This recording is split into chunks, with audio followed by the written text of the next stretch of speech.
Hey, what's going on, guys? This is Don't Sweat the Technique, and today I'm here with my buddy Chris. What's up, guys? We're about to go over some finishing details for a triangle. So, if I get my partner here in the triangle. First things first, before we've locked it up and gotten it loose, that's kind of what we're going over. The first attack we're going to look for is called the TP. So, normally our partner is trying to bury this elbow here. He doesn't want to get his arm passed across. And for this move, that's okay. So, all we're going to do is sit up, reach behind our knees here. We want to try and get, it's important that our arms are behind our knees. It's not underneath our thighs or by our shins here. It's the knees. And from there, we're pinching and we're trying to touch his shoulder to our thigh. That one's definitely a crank. It's a pain move. You can put somebody to sleep, but it is not comfortable and it is not a nice move. So.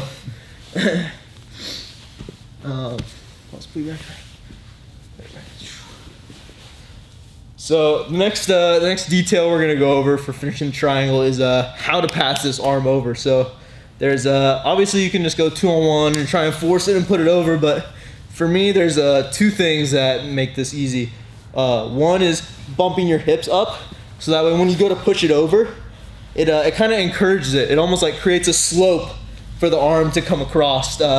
Whereas if I'm trying to drag it across, I really have to force it, and Chris is pulling it against it, and we're on an even plane. As I bring it up, it's Chris is fighting an uphill battle, whereas I'm going downhill is the idea. So as we go to bump and drag, grabbing our own shin, posting on the mat or on his hip, just anything to get the angle.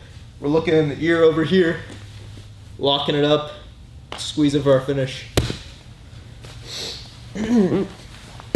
So, real quick, another detail, if say you're trying to force this arm over and he's really hiding his elbow, being really stubborn, a way you can force him to do this is swimming underneath this arm here and looking for a straight arm bar on this guy. You can actually get the tap with this, but more often than not, they'll just limp on through to where you can drag it over and then finish like normal.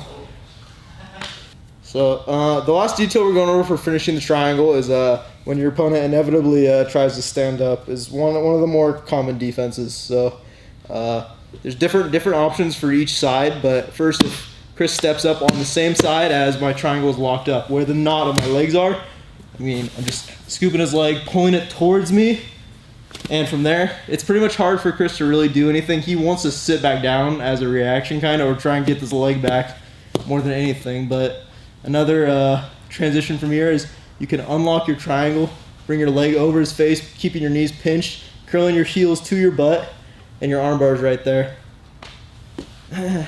So, staying in our triangle, our partner steps up on the other side, where our knot isn't. When we go to underhook, it's giving us a flower sweep. This brings Chris over here, bring our legs over, pinching our knees, get the finish. Alright guys, so that was a few different ways to finish the triangle, so go out there and try it. Thanks for watching, guys. Thank you, guys.